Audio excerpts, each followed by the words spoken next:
cái việc tạo ra một cái nguồn để có thể sửa chữa được các cái dòng biến tần 3 pha như này nó rất là quan trọng.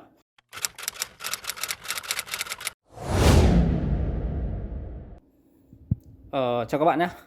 Đấy, khi mà các bạn sửa những cái bộ biến tần 3 pha như này thì cái việc mà cần những cái nguồn điện để mà sửa cho nó cũng rất là quan trọng các bạn nhé.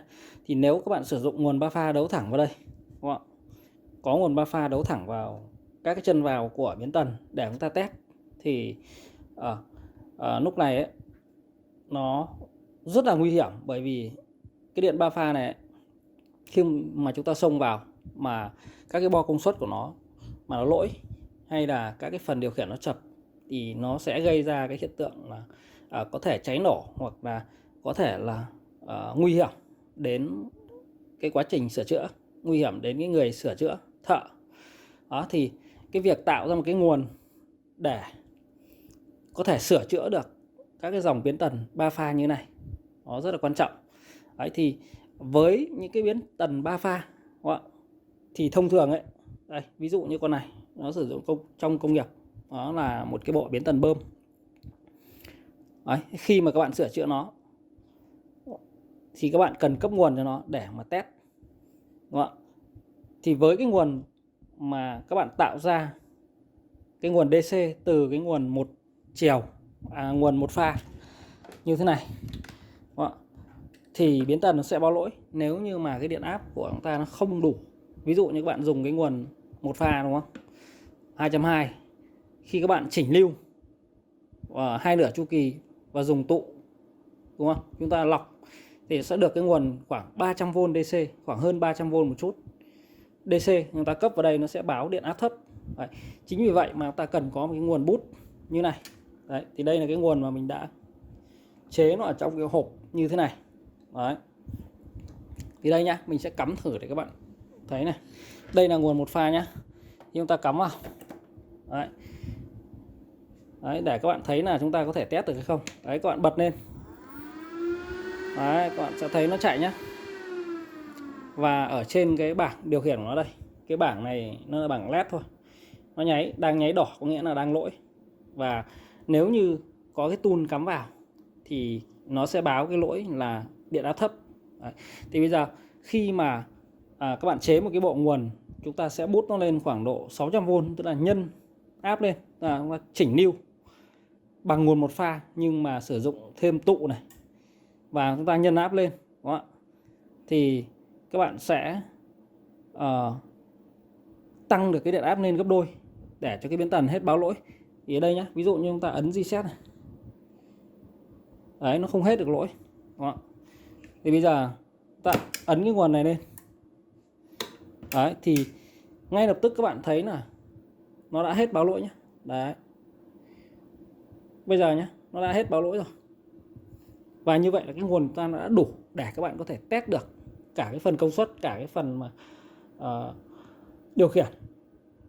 Đấy. Và bây giờ khi mà chúng ta có cái nguồn 600V cắm vào rồi thì các bạn có thể test được cả động cơ 3 pha. Đấy, khi các bạn cắm cái động cơ 3 pha vào đầu ra của các cái con biến tần này thì ngay lập tức là nó sẽ có thể xuất được cái điện áp ra đủ để chạy.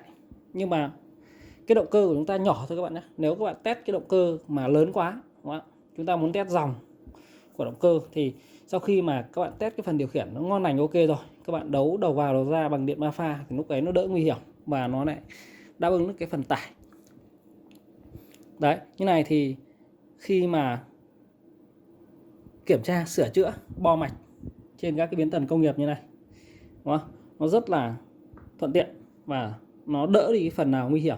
Tất nhiên rồi, nguồn điện thì điện áp cao như này thường là rất nguy hiểm, vì chúng ta chạm nhẹ cái này nó oánh kinh khủng. Đấy.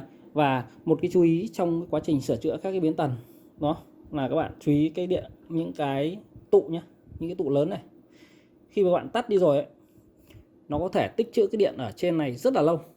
Chính vì vậy mà các bạn phải xả điện, hoặc là các bạn phải chờ cho nó hết, phóng hết cái dung lượng ở trong cái tụ này đi. Còn không ta sờ vào nó sẽ giật và nó sẽ rất nguy hiểm các bạn nhé. Đó. Thì với cái bộ này Thì nó đơn giản thôi, chỉ là một cái bộ chỉnh lưu nhân áp khi mà chúng ta ấn sang đây, và cái bộ bypass thì nó qua cái con điện trở xả tuyết này. Thì mình tại sao mình lại cho qua con này? Bởi vì khi mà cái hệ thống phụ tải đằng sau như các cái bo nó chập, đúng không? Thì cái bộ này nó sẽ trở thành một cái tải giả. Đấy, và nó sẽ tiêu thụ cái điện năng ở trên cái con điện trở xả tuyết này, và nó sẽ nóng lên. Đấy, nên nó không nguy hiểm nữa. Đấy, và cái thứ hai là với cái nhân áp này, đúng không? Thì mình dùng một cái bộ nút nhấn, tức là cái nút nhấn này, khi ấn vào và chúng ta nhả ra thì nó trở về cái trạng thái ban đầu. Đấy, bên này cũng thế. Tại sao lại như vậy? Bởi vì mình muốn rằng ấy, là bất cứ khi nào mà mình tắt cái này đi, đấy, thì mọi thứ nó trở về trạng thái ban đầu. Còn cái này thì khi chúng ta nhấn nó sẽ đóng qua một con contactor ở trong. Đấy, thì mình sẽ mở để cho các bạn xem. Đấy, ta sẽ sử dụng contactor ở trong các bạn nhé. Bởi vì thực ra ấy, các bạn có thể thay cái contactor này bằng cái công tắc thôi là chúng ta đã có một cái nguồn bút rồi. Các bạn chỉ cần chỗ nào có cái contactor như này, các bạn sẽ thay nó bằng cái công tắc.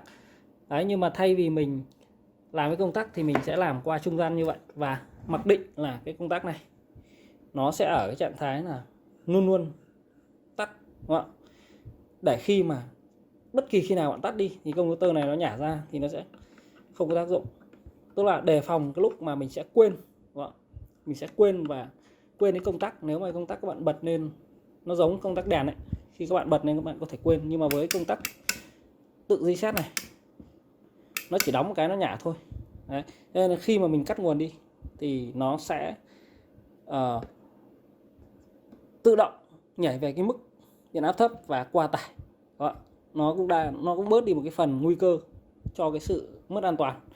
Bởi vì nói vậy thôi, trong quá trình sửa chữa thì cái việc quên ấy, đôi lúc chúng ta đáng trí không nhớ được và chúng ta sẽ quên đi cái điều đó thì nó sẽ nguy hiểm. Đấy, thì những cái dòng biến tần 3 pha thì các bạn nên làm cái bộ này để test. Đấy, thì cái quá trình sửa chữa là nó ngon lành hơn các bạn nhé. Đấy, thì đây là con biến tần bơm. Đấy, thì một cái bộ như này, nếu mà các bạn mà muốn biết bên trong nó có những cái gì và cái sơ đồ đấu nó như nào thì các bạn cứ comment ở dưới video nhé.